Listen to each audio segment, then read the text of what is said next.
আমি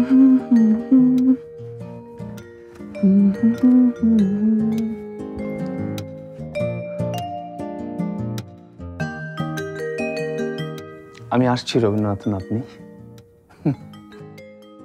আর আজ থেকে আমি হব রবীন্দ্রনাথের নাচ জামাই।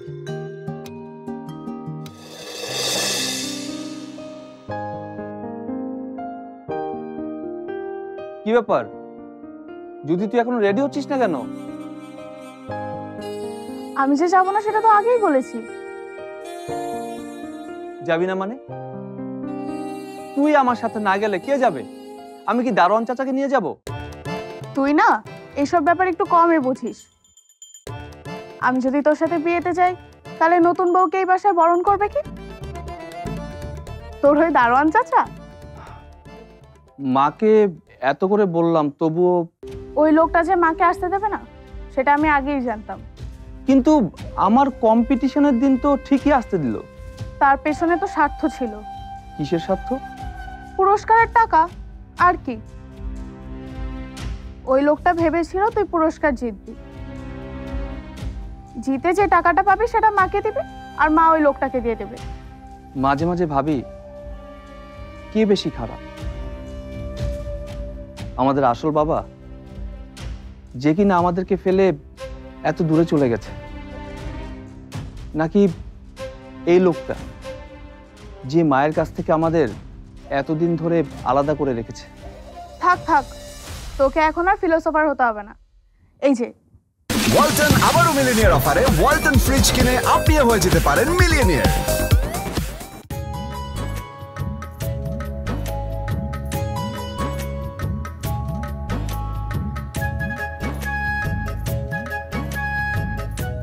এগুলো একটু পরে ট্রায়াল করে দেখ তো ঠিক আছে কিনা। দেখ। হায় রে বেচারা সৌরভ, জীবনে প্রথমবার বিয়ে করতে যাচ্ছিস, তাও আবার একা একা। থাক, এর পরের বার না হয় আমিই যাব। খুব না, চল না আমার সাথে, তোর ওখানে খুব ভালো লাগবে, অনেক মানুষজন থাকবে। সেই জন্যই তো যাব না ভাইয়া। আর বেশি মানুষজন আমার একদমই ভালো লাগে না। কারোর সাথে একটু পরিচয় হলে একদম মোয়া শুরু করে দেয়। আহারে, তুমি চোখে দেখো না, একদমই দেখো না কিভাবে চোখ দুটো নষ্ট হলো। আর এগুলো শুনতে আমার একদমই বোর লাগে। সো আমি যাচ্ছি না, এটা ফাইনাল। আর তুইও একটু তাড়াতাড়ি কর, তোর সাথে কে জানি দেখা করতে আসছে। কে এসছে রে? চিনি না, তবে কথা শুনে মনে হলো ছেলেটা হ্যান্ডসাম। দেখিস তো ভাইয়া ওর বিয়ে টিয়ে হয়েছে কিনা। তবে কি জানি একটা নাম বললো। হ্যাঁ, ইরফান। ইরফান? ইরফান কেন আমার কাছে?